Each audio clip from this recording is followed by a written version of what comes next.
everybody. Welcome to Evil Dread, another episode, another week. I'm Lynn. I'm Wyeth. And this week we are doing Wyeth's pick, The Orphanage. A Spanish movie by J.A. Boyona? Yeah, something like that. Mm-hmm. Produced by Guillermo del Toro. My boy.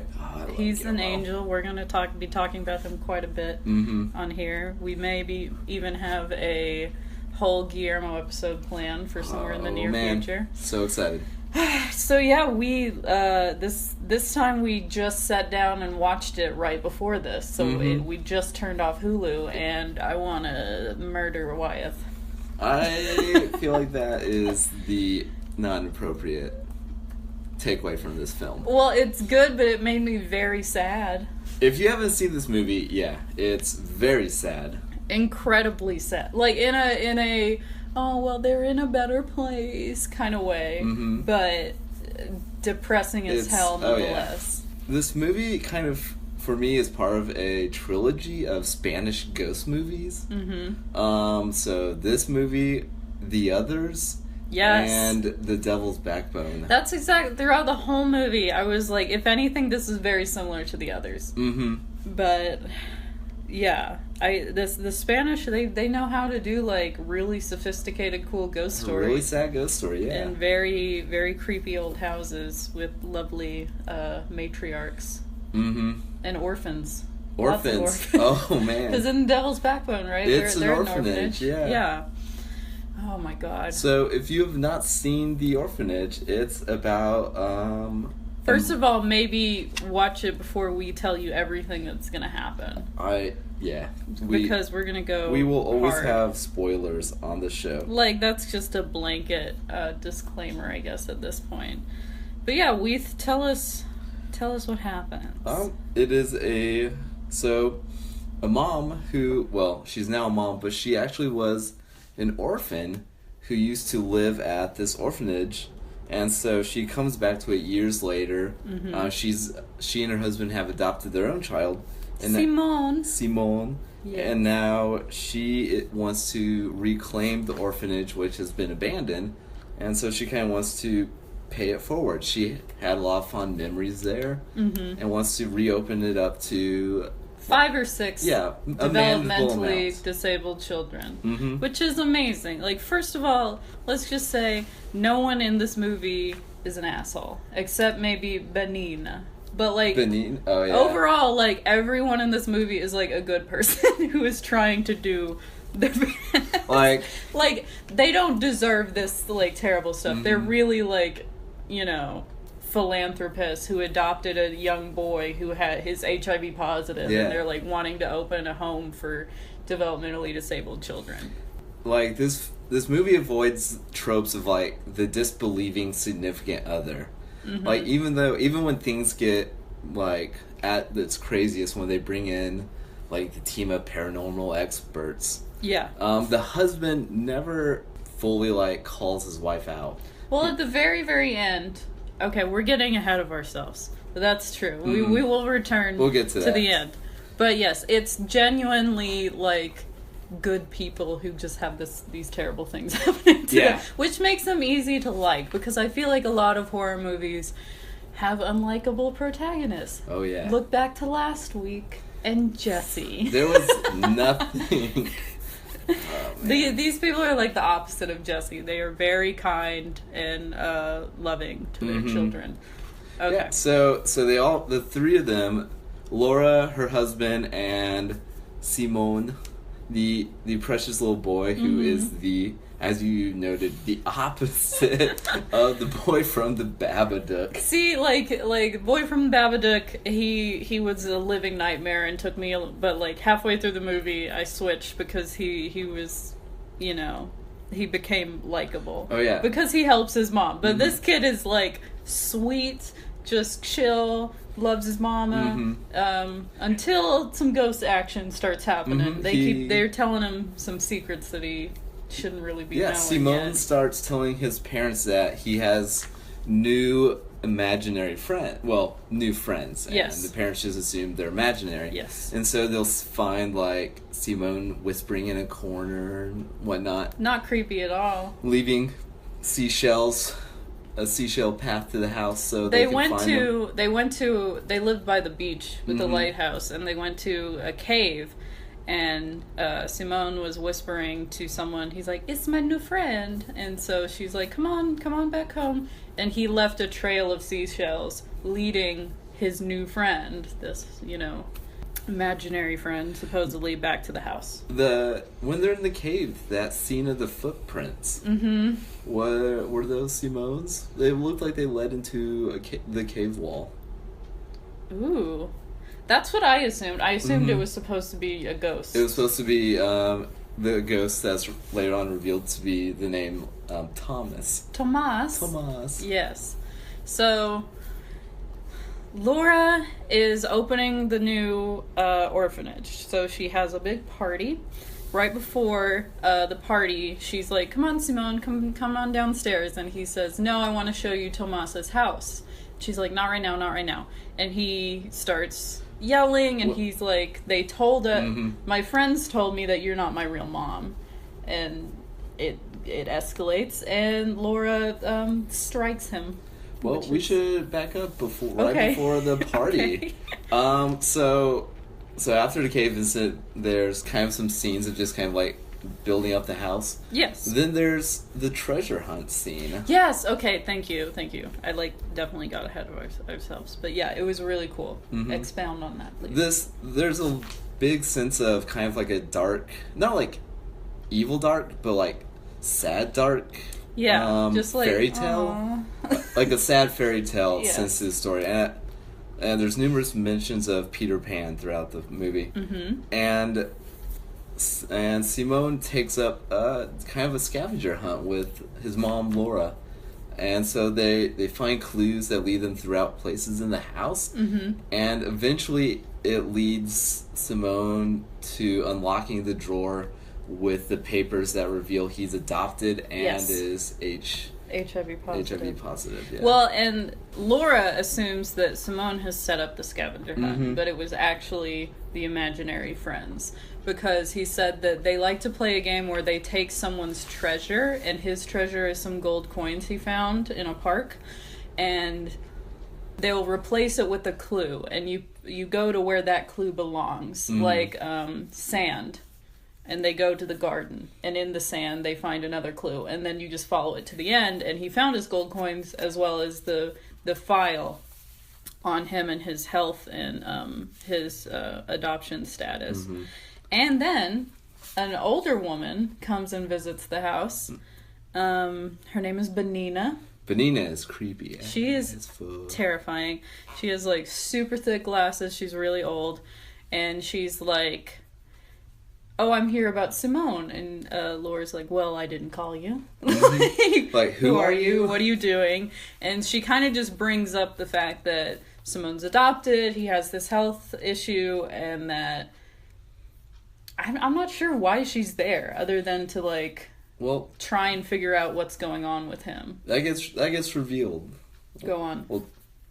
Well, we'll talk about that later. Okay. There's a lot of twists and turns. Yeah. Well, and then Laura goes out in the night into the shed and finds Benina, like this older woman, like hiding. Lurking in the shed. Yeah, it's very scary, and she runs away. And Laura just lets her. Yeah, okay. That lady is at least 80 years old. You could easily run and catch up to her. Yeah. It was just, there's some weird vibes. Like, what's this lady doing around here? She's supposedly from this, social work company, but they have no record of her. Yeah. And all that, so. Anyway, so after the treasure hunt scene, Laura and her husband sit Simone down and kind of reveal that he's adopted. And then the next day is the big kind of inaugural party. Yes. At which point Simone goes missing, and while Laura starts searching the house frantically for him, this little child with the creepiest mask ever appears in the hallway and messes Laura up. Yeah. Well, and this is what I was saying earlier. This is right after she, like, slaps Simone, which she, of course, feels terrible right after it. But then that's, like, her last interaction with him before he goes missing, which is terrible. So she's looking for Simone, and this little boy in a sackcloth, like, mask with button eyes and weird hair. It looks like the Scarecrow mask from Batman Begins. Yeah, yeah. I get, like, Trick or Treat vibes from it. Oh, yeah, also that. Sam from Trick or Treat. Yeah. But, yeah, so she keeps seeing this little kid, and it's a masquerade party. Mm-hmm. So everyone has these creepy fucking masks that I hate so much. The worst papier-mâché masks ever. And no one is helping her, and she's just kind of losing it, like, which you would if your baby went missing. But, like... I can't even imagine the stress of a parent losing a child. No, and so she's in the bathroom, and this little boy keeps getting closer to her, and she reaches to take off his sack mask, and he pushes her back and slams the door, and, like, on her fingers. Yeah. And then she falls backwards into the bathroom, and he locks her in there, and then shows her the key, and then runs away. This isn't a violent movie, like, there's not even a lot of jump scares, but there are several moments of, like, surprise violence that are just and it's gruesome. Not, like, super bloody, and it's not super scary. But, like... It's super painful. Yeah, it's very uncomfortable. Because when she falls into the bathtub, because the door was shut so hard on her hand that it, like, broke the nail. Yeah, she has to rip her fingernail out, which is terrifying. So, her and her husband, Carlos, run back to the caves. Where she was showing Simone earlier. And it was, like, high tide now. Yeah, it's a tidal cave, so you can only get into the cave when it's low tide. Yeah. So she is running across the beach, through the water. She hurts her leg, and more than just hurts her leg. That was messed up. She breaks her leg. And it's, like, poking out of her skin. That's gross. But she looks up and she sees Simone.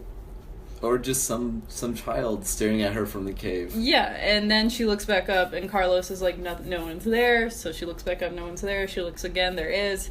So, and he's dragging her away so she doesn't, drown or hurt herself even more. Hard cut, 6 months later. Oh, there is a very brief cameo by Guillermo. Guillermo del Toro is the doctor that works on her leg, apparently. Very cool. Yeah. He has, like, a giant beard. He's not like Pappy McPoyle, unrecognizable, but it's up there. So yeah, they go to the doctor. 6 months later, no clues. Simone is still missing, which was surprising to me. I had seen this movie before, but it was, like, a long time ago. Yeah, in high school. I probably saw it around the same time. But you're older than me. So I was in college. It came out, it's 2006, right? Yeah. And it made a pretty big impact, even here in the horror community. It was a huge hit. Yeah, it was one of the highest grossing box office movies, especially in Spain. Yeah. 2008. Oh, wow. Okay. So 6 months later, no one has found anything. And they're really, like, losing hope, kind of. They're going to, like, a grief counseling, like, group therapy thing, even though Laura is like, my son is not dead. I know my son isn't dead.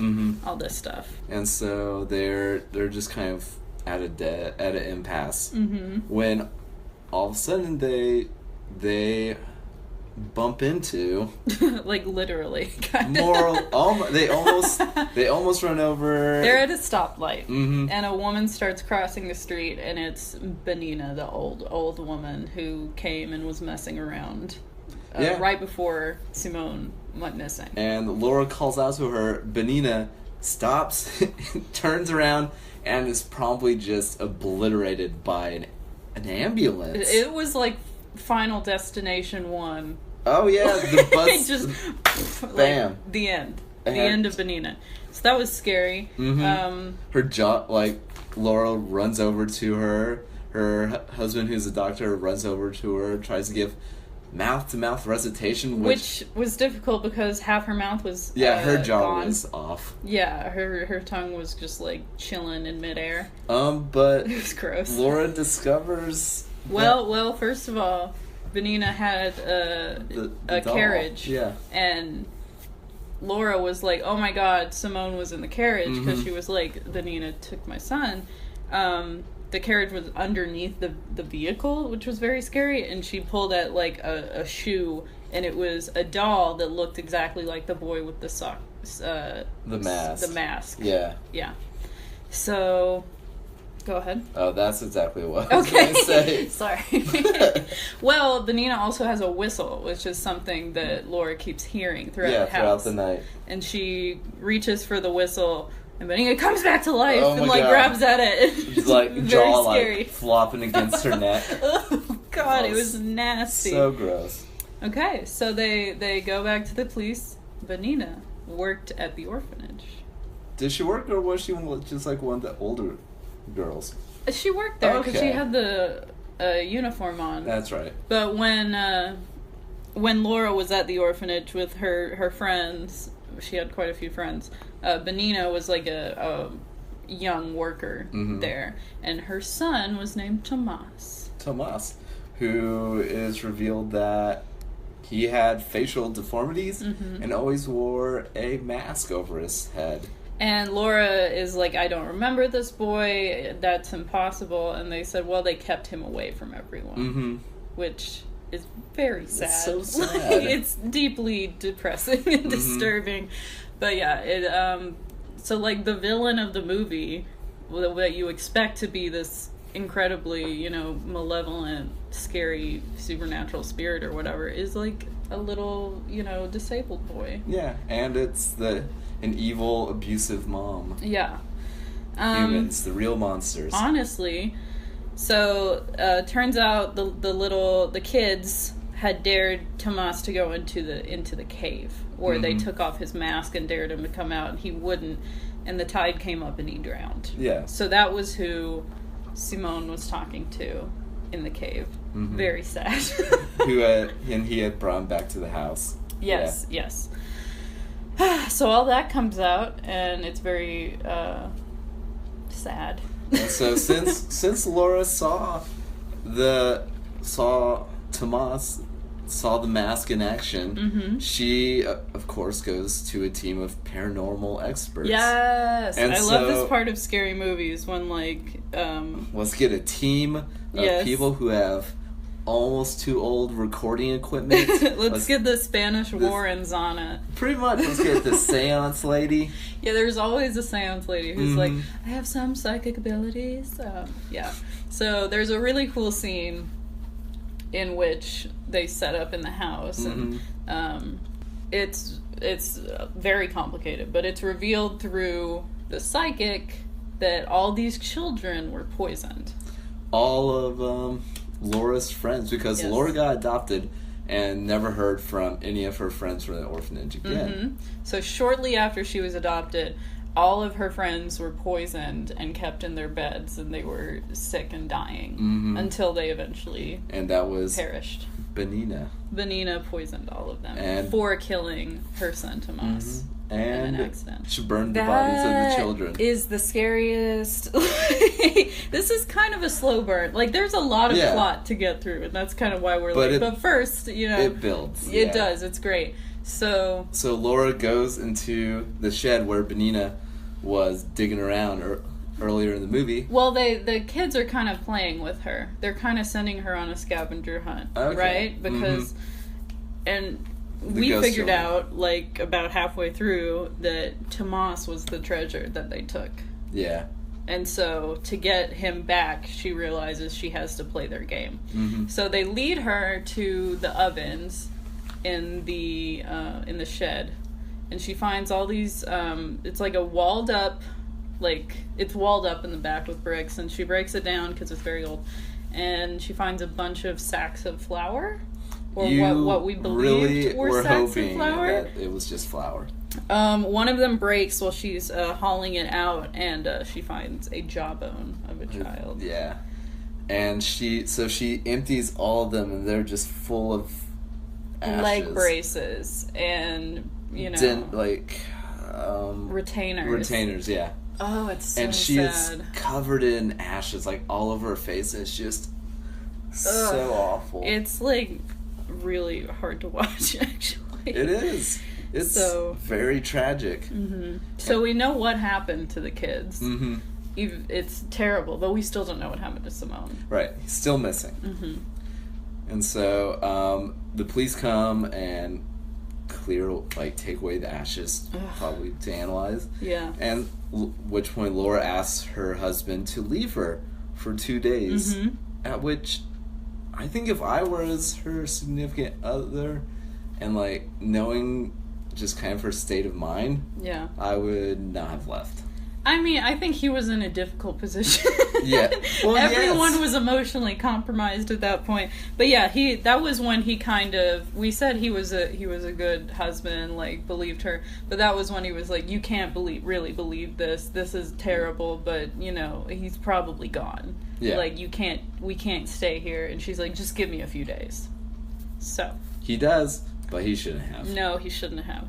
So she is like, all right, I'm gonna play with you. So she puts on one of the old uniforms, mm-hmm. which is very creepy. She rings the bell, like that would tell them that like dinner was ready and they would come in from outside. She spends like all day like recreating the old look of the orphanage, mm-hmm. which as someone, she gets the old beds, puts them together. As someone who hates moving, oh my god, that looked exhausting, especially by yourself. She had a good motivator, I think. She wanted her son back, mm-hmm. not just like cheaper rent. Like they made very dramatic music. They put very dramatic music over her putting together the bed frames. Yeah, it was picking like blueberries. It was like the soundtrack for when Ripley goes into the heart of the hive to recover Newt. But that's kind of what was happening a little bit. Yeah, it's a strong mother movie.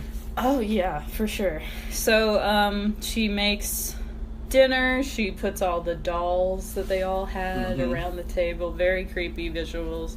That doesn't really work. So she realizes she has to play this game that she was in the opening credits. When she was very, very small, she would go against a tree and say like 1, 2, 3, knock on the door, and she would turn around and they would have to stop. Mm-hmm. But when she was knocking, the kids could like sneak up on her and tag her. So it was like they were playing tag. Yeah. So she has to recreate that. A lot of this movie is kind of like a less sinister version of The Conjuring. Yeah. Dude, for sure. It really is. That, like, The Conjuring meets the others, mm-hmm. you know? But, yeah. So she plays that game. She finds the basement, which, if there were windows, the one plot hole is, okay. if there were windows to the basement on the outside, mm-hmm. why did they not look in the basement until now? Well, okay. Let's go through it, because the kids lead her down to the basement. Mm-hmm. She finds the like dead end clue from the treasure game that she had was a doorknob, and she could not find what it went to, and she had to she couldn't find Simone without finding where the doorknob mm-hmm. went. So they take her into this little cupboard under the stairs, Harry Potter little thing, and she realizes that a door has been wallpapered shut in the back. Yeah.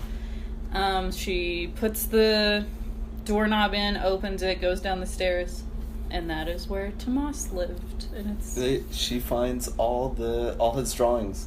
Mm-hmm. He used to draw all the people he could see but never play with. Yeah. Which is at a little desk, and it's incredibly sad. Oh, it's so sad. And she finds sleeping down there Simone.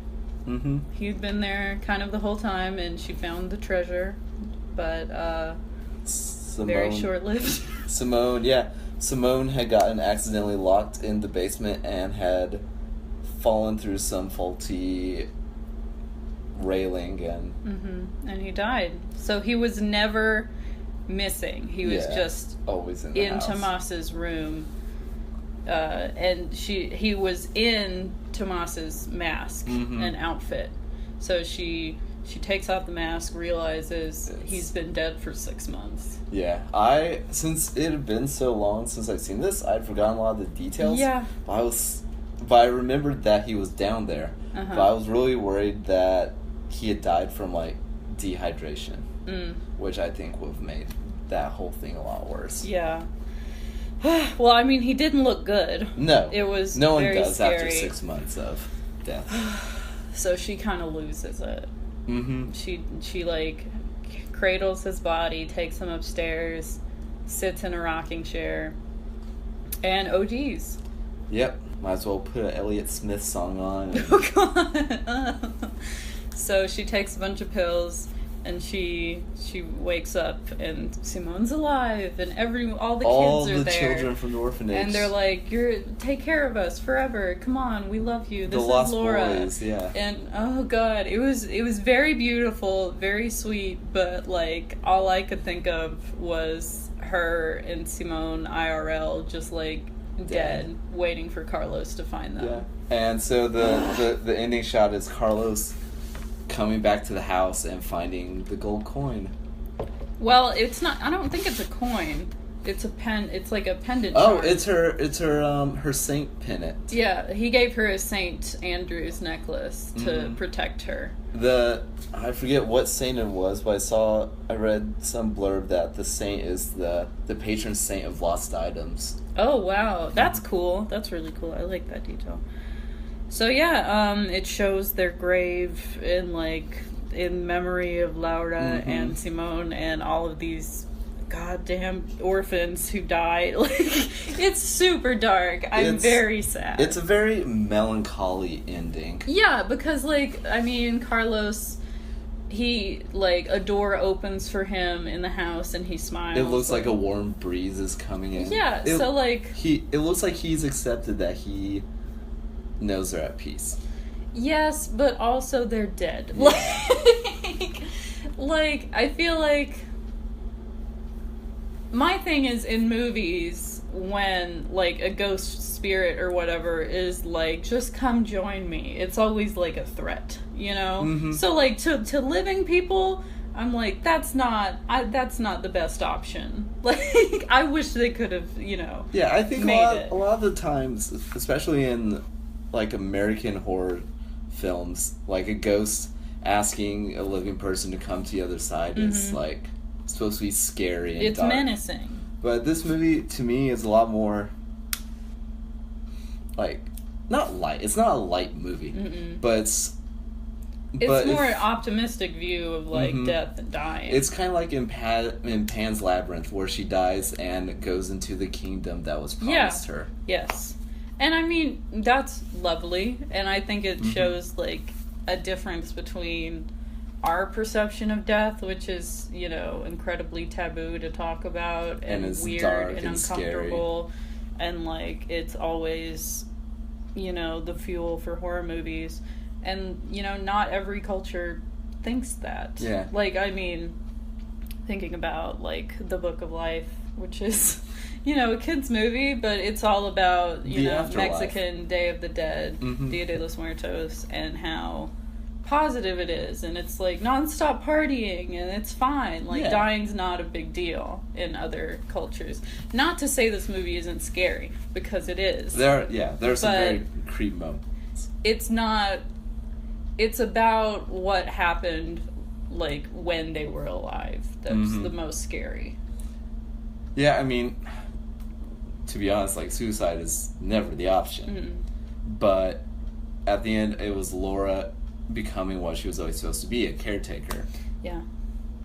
And she got to reunite with all of her friends from when she was at the orphanage. Yeah. So it's an incredibly bittersweet movie. Oh, it's so sad. You gotta be in a real mood. If you're ever feeling too happy, maybe watch The Orphanage. Oh my God. It's a beautiful movie. It's very well shot. Oh, it's lovely. Yeah. Oh my God, that house is beautiful. Mm-hmm. That's what I just love a good haunted house movie. Yeah. This and the others is really close in my mind. Yeah, 2 movies that, like, especially in how they film it, the camera takes its time with things. Yes, yeah. Like, when the Others, I feel like the Others is very, like, sepia-toned. This is, like, the blue-toned version of that. Yeah. You know? A lot of, like... Well, that's an interesting contrast, because I feel like all the times in the real world, it's very cold, almost. Yeah. But then the times where she's kind of either, like, almost to the afterlife or in the afterlife, it's all warm. Yeah. Like, when she finds Thomas's desk, like, that could have been played as kind of like a horror moment. Yeah. But it's a very warm lit moment. That's true. And I mean, like, if we consider that The Others is taking place... Spoiler alert for people who haven't seen The Others, which is like 17 years old. It was the original They've Been Dead the Whole Time. Yeah, it's from the perspective of ghosts. Mm-hmm. So, I don't know. I think that's a really interesting way to look at it, because from the ghost perspective, it's more vibrant and lifelike than kind of the scary human perspective. The Others I found to be way more sad than this. Really? Mm-hmm. Okay. Because, like, I don't remember the final shot, but I want to say it was, like, Nicole Kidman clutching her children as, like, the camera slowly zooms out and, like, to isolate how, like, alone they are in the afterlife. While this movie kind of hinted at, like, a warm, happy finding peace moment. That's true. Yeah. And I mean, in The Others, they didn't know they were dead, which is terribly sad. Oh, it's my so God. sad. Yeah, so what else has J.A. Bayona done? I know he did that A Monster Calls movie I've been really from wanting to last see fall. that. I heard fantastic things. Big Ass Tree, voiced by Liam Neeson. Which I think is perfect and casting. A little boy. The Impossible. Oh, about God. The big tsunami. ass wave. Oh, I saw that in theaters, and it was an exhausting movie. I bet. In a good way. Yeah. It was well done. Is it one of those, like, inspiration porn movies, though? I didn't think so. Where it's like, they made it through.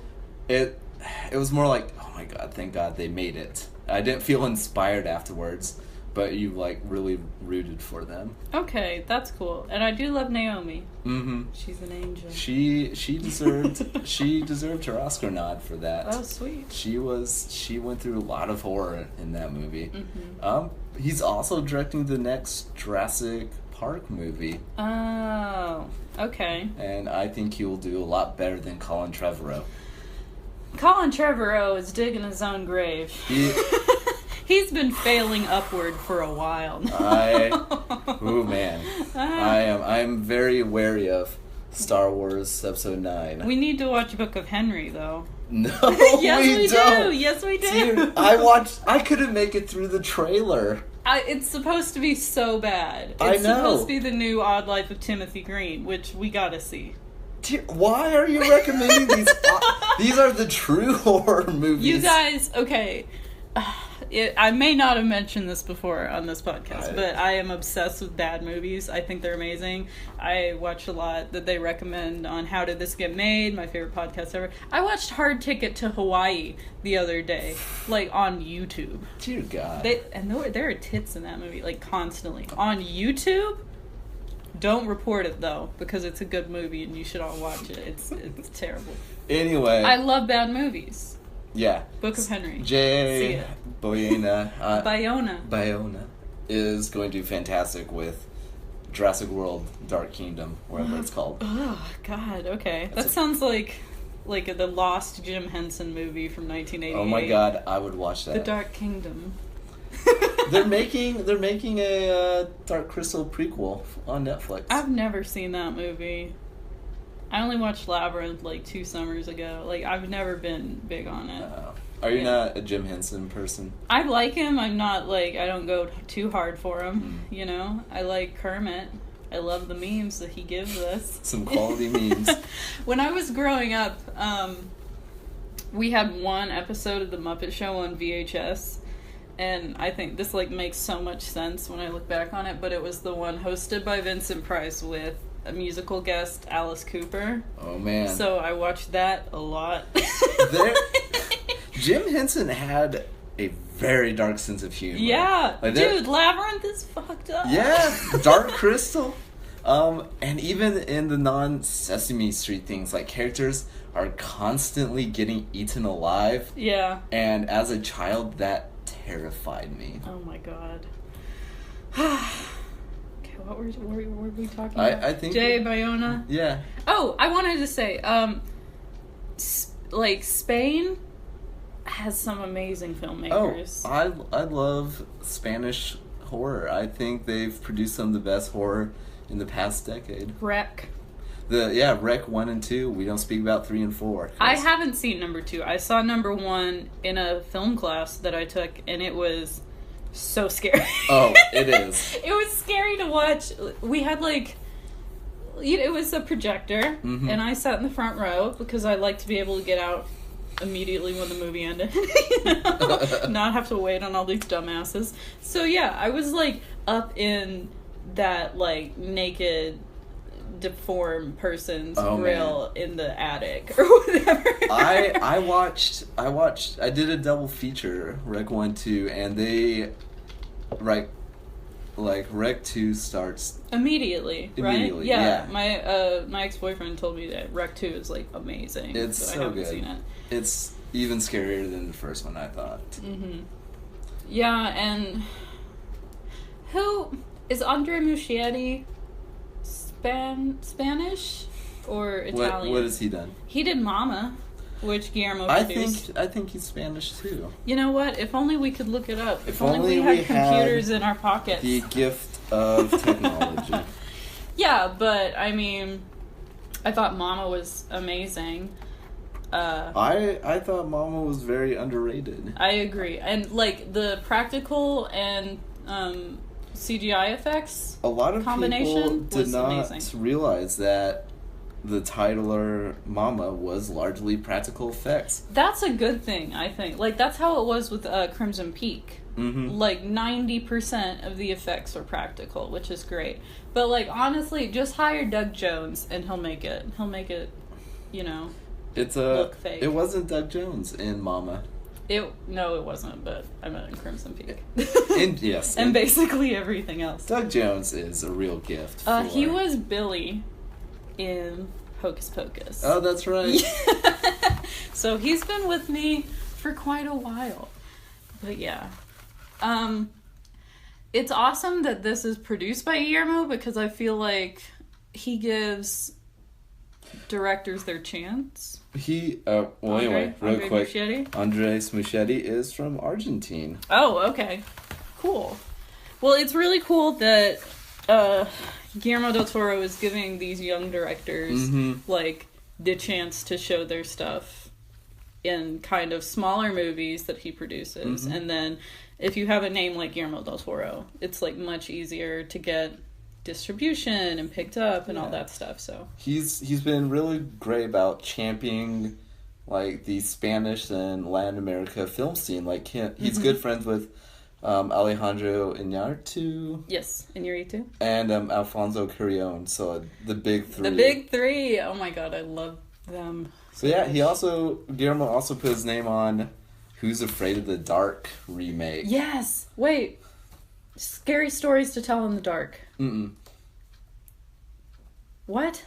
Not the TV show, but there was a long time ago. There was a like I think it was TV made for TV. Who's Afraid of the Dark about little creatures living in a house. Is it Don't Be Afraid of the Dark? Don't Be Afraid of the Dark. That's it.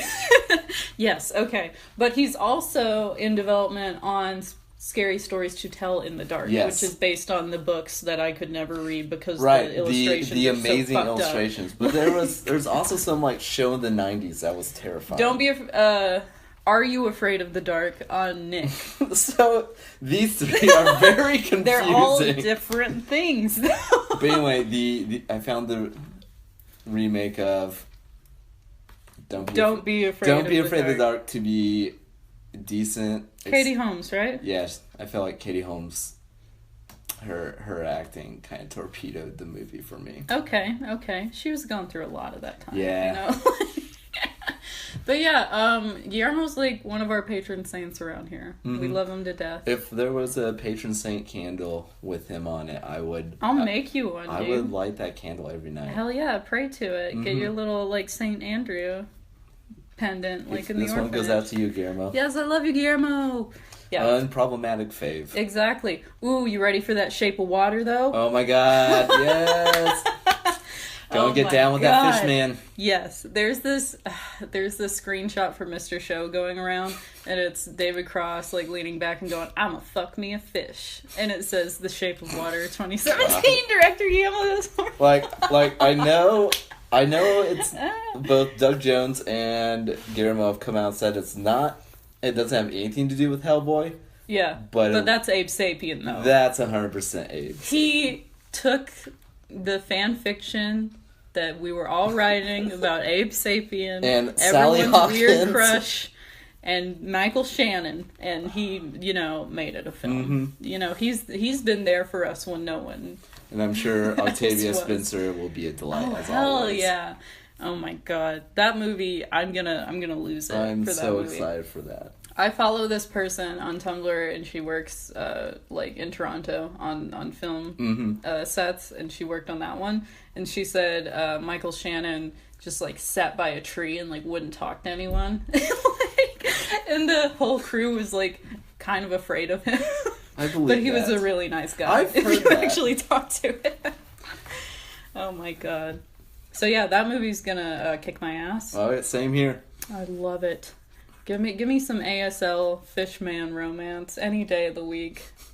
Oh yeah, I forget that she's deaf. Mm-hmm. I have heard that she, like, from the trailer, actual people who speak ASL, deaf people, are like, that she doesn't do it super well. But, so that's the thing. But I'm going to see the movie. It's going to be great. So The Orphanage, I would wildly recommend it. I agree. You gotta be in a mood, though. It's a downer. Yeah, like, if you need a good cry, and you don't like, Nicholas Sparks movies, which, if you do, I don't know why you're listening to this. I don't think that might be your jam. Those demographics don't cross very often. Unless you are a true rare Venn diagram. Yeah, I mean, hell yeah, if you are. If you love your Stephen King as much as your Channing Tatum or whatever. What? He's in Nicholas Sparks movies. He's on all those covers where it's like very super well lit and it's like two white people almost kissing on the beach. Oh yeah, I know what you're talking about. Okay, so yeah, I would recommend it too. Mm-hmm. I think it's a great movie. It's super well done. It's super great cool. Classical horror. Incredibly sad. So sad. My god. Pack the tissues. Like after that, like next watch, I don't know, like an old episode of All of That or something. Just something really stupid that you can just be like, oh, the world is okay. Put on something warm and fuzzy afterwards. Brooklyn Nine-Nine or... That's a pure show. Gilmore Girls where no one has any problems and they're all white. Except Lane. It's a white people problem show, though. Oh, that sounds... Can't say I'm a Gilmore Girls fan. Okay, this happened last time we talked about Gilmore Girls on the podcast. You, cannot pronounce it. Guillermo Girls. Guillermo Girls. Guillermo Girls? I'd watch that. I would watch that too. Yeah. Just Guillermo hanging with his wife and daughter. Guillermo and Lorelai Gilmore just hanging out, having a good time. I'd watch that. That'd be perfect. But anyway, yes. Lynn, do you have some recommendations? Oh my god, my personal picks? I'm so excited to hear you share about this. Thank you. Oh my god. So, I have 2 this week, because, why not? This is our show, life's and not too short yours. for one recommendation. Yeah, so I finally it came out like a week ago, but I rented 68 Kill on iTunes, which I've been wanting to see, because it has my boyfriend Matthew Gray Gubler in it. If you don't know who he is, he's like the nerdy skinny white dude from Criminal Minds, but he's also like an indie darling and an angel. Criminal Minds, the Hannibal for people who also love NCIS. Yeah, like every like preppy girl I've ever known has loved Criminal Minds. I'm like, that's so weird. What? All the ones who think they want to go into, like, forensic science. They're like, oh my god, I just got back from riding my horse, and I'm gonna watch, like, 6 episodes of Criminal Minds. And I'm like, okay, Cheryl, go back to Panera Bread. But anyway, he's amazing. If you don't follow him on Twitter or Instagram, like, you're making a mistake, because he's probably the only person who loves Halloween more than me. Yeah, he's hilarious and amazing. So this is his new movie with Annalyn McCord, she's been having a pretty kick-ass horror career. She was in Excision a few years ago. Is that movie about the girl who goes slowly crazy in high school? Yeah, and she loves to, like, cut people up. I actually haven't seen it yet, but it's been on my list for a long time. So she's been doing really well, and the director is, like, from the Trauma School, from, like, Lloyd Kaufman produced movies, like The Toxic Avenger 17 and everything. So he's really into, like, exploitation. Mm-hmm. But it's this really fun, trashy, sleazy, gross, like, over-the-top Southern crime comedy, black comedy. Mm-hmm. And it's interesting, like, we're taking an exploitation class, like, in the next few weeks. It's starting. School is starting. If you didn't know, we're both in graduate school, and it's gonna kick our ass and end our lives. It always does. Yeah. So anyway, and I'm actually thinking about writing about 68 Kill for our exploitation class, because it takes every, like, gender stereotype and reverses it, because Matthew Gray Gubler is, like, the most femme, little, weak, kind baby angel. Mm-hmm. And every woman he encounters is, like, crazy, manipulative, sex maniac, violent, like, murderous. And, like, I loved it, obviously. But it's really just him, like, trying to help and, like, being kind, and then these women being like, well, you know what? I'm gonna try and kill you and everyone you love. And he's just like, hey, whoa. But it's like a heist movie. It's very silly.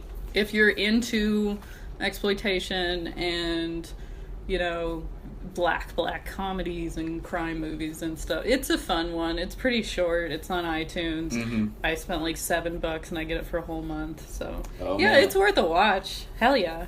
It's really fun. And then my second one is I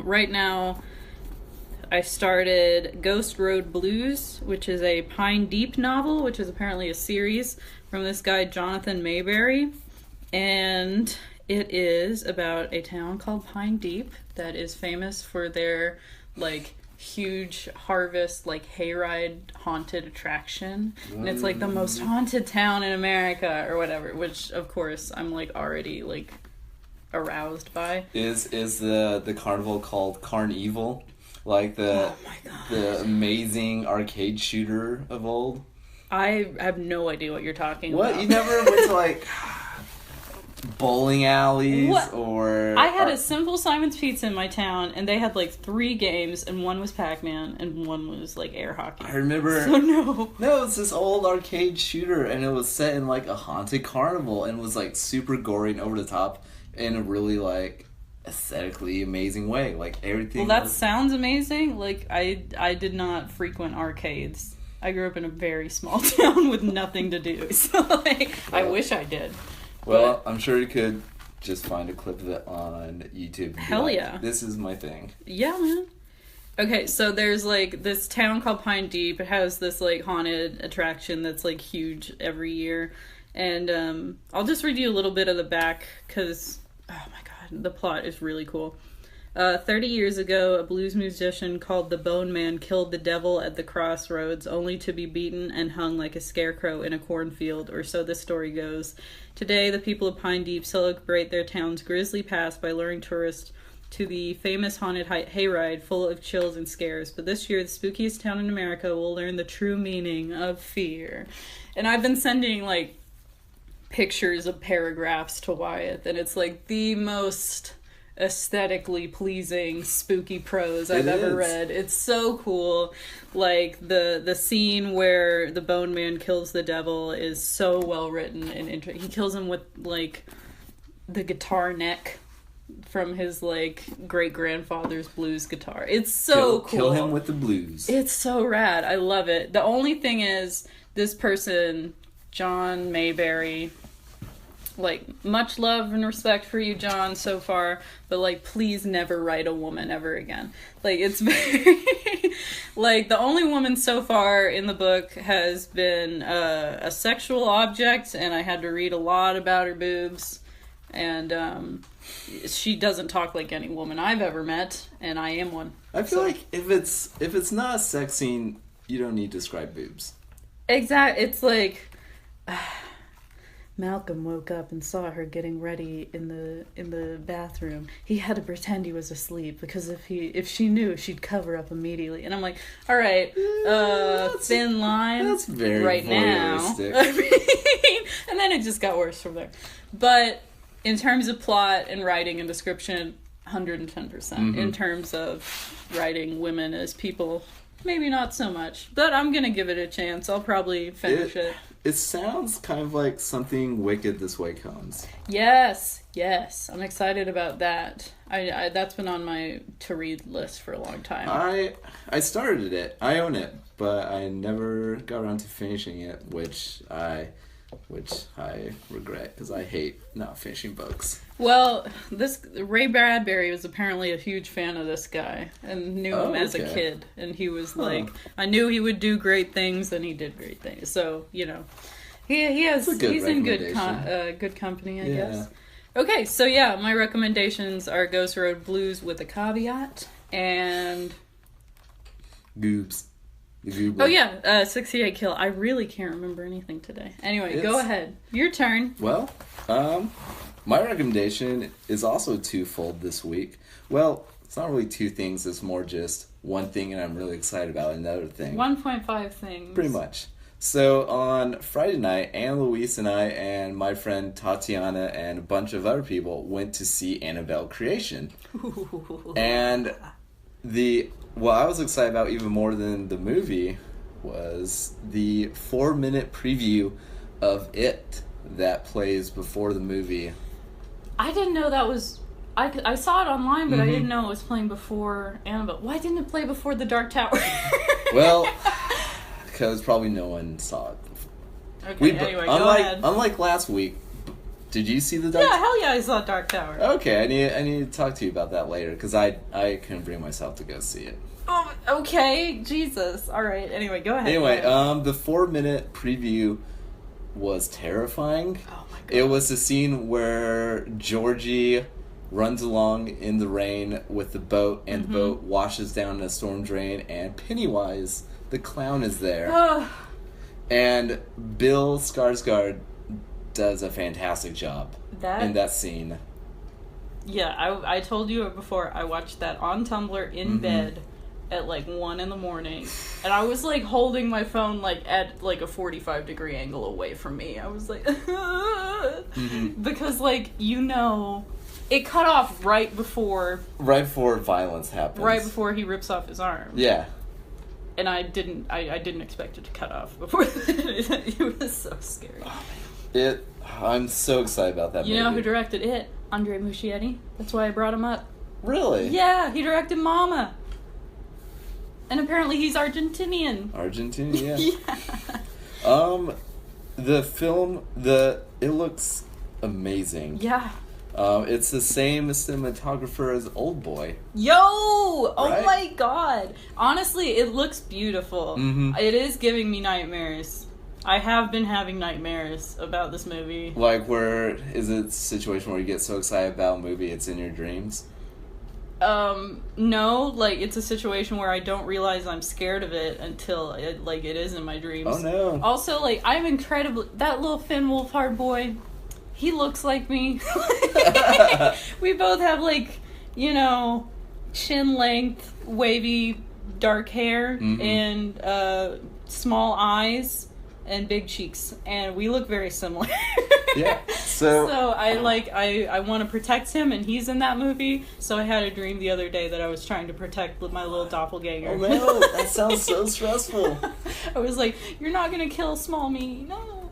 Yeah, I'm now even more excited about this movie. I'm also going to make a bet right now so that... I don't have any money. Well, not with you. Okay. Since this is going out to the interwebs, and who knows... All 6 people who knows who's listening.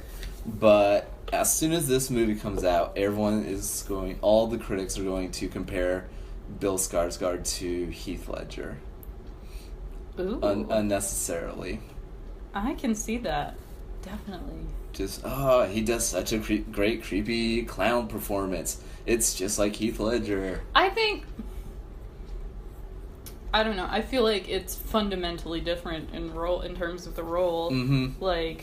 But yeah, I think people are gonna make that connection lazily, probably. I feel like it's going to be the lowest hanging fruit. Remember another clown that yeah, a young blonde white guy. So that's my prediction. Okay. I really want it to be really good. Oh yeah, if it's not good, I'm gonna lose it. I'm gonna be very sad because temple horrors like this don't come along. People are losing their minds over it, which is crazy awesome. Oh my god, I'm surprised at the level of memes that have come out of it already. When that trailer dropped in the spring, the RuPaul's Drag Race community got hold of it and if you are interested in both it and RuPaul's Drag Race, there are thousands of memes and that the make me lose my life. I feel like the Babadook also has become memed by RuPaul. Oh yeah, community. Definitely. Yeah, but Pennywise, it's turning looks, bitch. What? He's giving you circus time realness, okay? Pennywise, you're... going to guess that's a quote. A direct reference. Oh my god. Pennywise, your circus look left us unentertained. I wish this was a video cast because... The neck action really made it. Yeah. Okay, anyway, we're excited for it. Can you tell? So going into Annabelle creation, I was kind of joking that it's like a $10 ticket for an It preview with a free showing of Annabelle. Yeah, basically that's what it sounds like. But Annabelle creation turned out to be a very solid horror movie. Hell yeah. Especially considering it's a sequel to a spin-off. Prequel to a spin-off. That's right, prequel to a spin-off, so... Well, I saw the spin-off, the first one, which is hardcore Rosemary's Baby rip. It's like Rosemary's Baby plus Child's Play. The end. It was lame as hell. It scared me a little bit, but it's lame as hell. So, what is this one? It feels a lot closer to the Conjuring movies. Cool. Like a creepy haunted house possession. It kind of how horror movies establish rules. Yes. It follows a lot of the rules kind of established especially by the first Conjuring, and so interesting.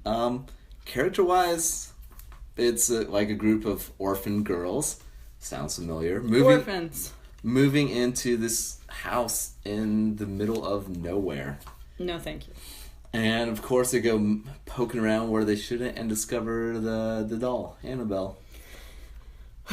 So it's like the doll maker, right? Mm-hmm. Okay. And it's the Without a Trace man. The what? He was on Without a Trace. Why would I know that? Did your parents not exclusively watch CBS crime procedurals? No, they exclusively watched CBS.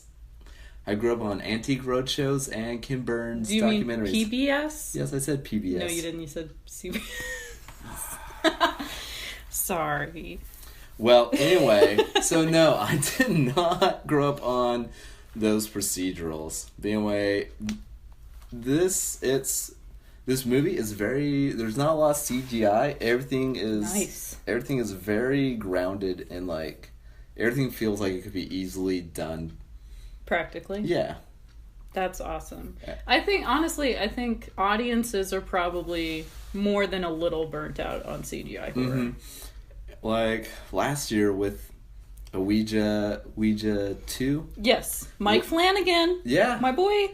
Which the first one was currently at like 20 something on Rotten Tomato, and the sequel was 80 something. The sequel got raves from horror publications, which is huge. One of my favorite Tumblr posts is if the Ouija franchise can change, so can you. Oh, that's sweet. Yeah, like honestly, who directed Annabelle 2? The guy who did Lights Out. Oh, I never saw Lights Out. I heard it was good. That scared me. The trailers freaked me out. Oh, the short film that's based off is terrifying. This director loves to use my biggest fear, which is floating eyes in the dark. No! Which I hate that. So did the end of Fright Night like freak you out, or was that silly? That was just silly. But like, if it's done well, I'm just it's my biggest nope. And there's like a goat demon thing in Annabelle Creation, and there's lots of like shimmering eyes. Ew. It's so creepy. Okay, rank the frighteningness of the goat demon from 1 being Drag Me to Hell dancing goat man to 10 being Black Phillip. 1, that dancing goat man is iconic. I know, of course. Okay, so there's several stages of the goat man in this movie. Unfortunately, at a certain point, you see too much of him. That's one of the few like scary flaws in it, in that like if they put the thing out in broad daylight, and it kind of loses some of its power, you know? Oh yeah, totally. If you're like, oh, it looks stupid. Okay, that's but like scary. at the beginning of the movie, there's a scene under some stairs, and it's like right below Black Phillip. No. Okay, that sounds cool. Yeah, but then near the end, it's like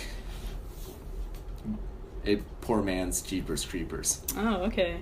I never saw that either. Which I'm exposing myself this podcast. I haven't seen anything. I like the Jeepers Creepers movies, except they were directed by a pedophile, right? Yeah, I heard that too. Yeah, so that's problematic. There's a new one coming out. I'm excited. Yeah, I kind of like that they're resurrecting kind of some of the older franchises. Like, I'm weirdly cautiously optimistic about the Danny McBride Halloween that's coming out. I think I'm excited about that. I like the concept of Michael Myers from the original Halloween. Yeah. Like something more akin to It Follows. Yeah. Than the Rob Zombie redneck killer. Rob Zombie, I never saw those Halloween. It just looks like gross. Like over the top gross. Like sweaty suffering. Like everyone's like dirty and just like unpleasant and over the top like nasty white trash. Like I lived that. I don't need to see that in my media. I did like the one I have seen is Lords of Salem, which kind of eschews that, and it's more. I feel like it steps outside of his white trash horror. Yeah, and it's more about like it's a cool like psychedelic psychological witch movie, which I enjoyed a lot. That sounds like your thing. Yeah, man. But anyway, that's my Tinder profile. Anyway, go ahead. One. I was pleasantly surprised by Annabelle Creations. Hell yeah. Anna Louise can attest that I was like gripping her arm the whole time because I am a coward when I watch scary movies in the dark on the big screen. Oh yeah, me too, for sure. Like, absolutely. The 3 that I've seen this year, Annabelle, The Void, and Get Out, like watching those in the dark was just all of them super stressful. Yes, we went to see Get Out for my birthday, which that's right. Amazing and lovely, but yeah, it was incredibly stressful experience. That was one of the most stressed out I've ever been. Yeah, definitely. So and we are definitely gonna do it when it comes out. Oh, absolutely. Like weekend of, like at least we'll record weekend of. And Al is gonna be our guest. I'm so excited. I'm gonna like twist her arm to make her do it. So. I don't think we have to twist. I think she's pretty excited about it. And she has knowledge of the book, right? She's read the book. I know she owns the book. I don't think she has. I'm sorry if I'm wrong. You're gonna get your ass kicked if you're wrong. But no, it'll be really fun. So look forward to that in the coming weeks. And go see Annabelle Creations. I feel like good horror movies, especially like this, should be seen. Absolutely. Okay, thanks everybody. Thanks for listening. Bye. Bye-bye.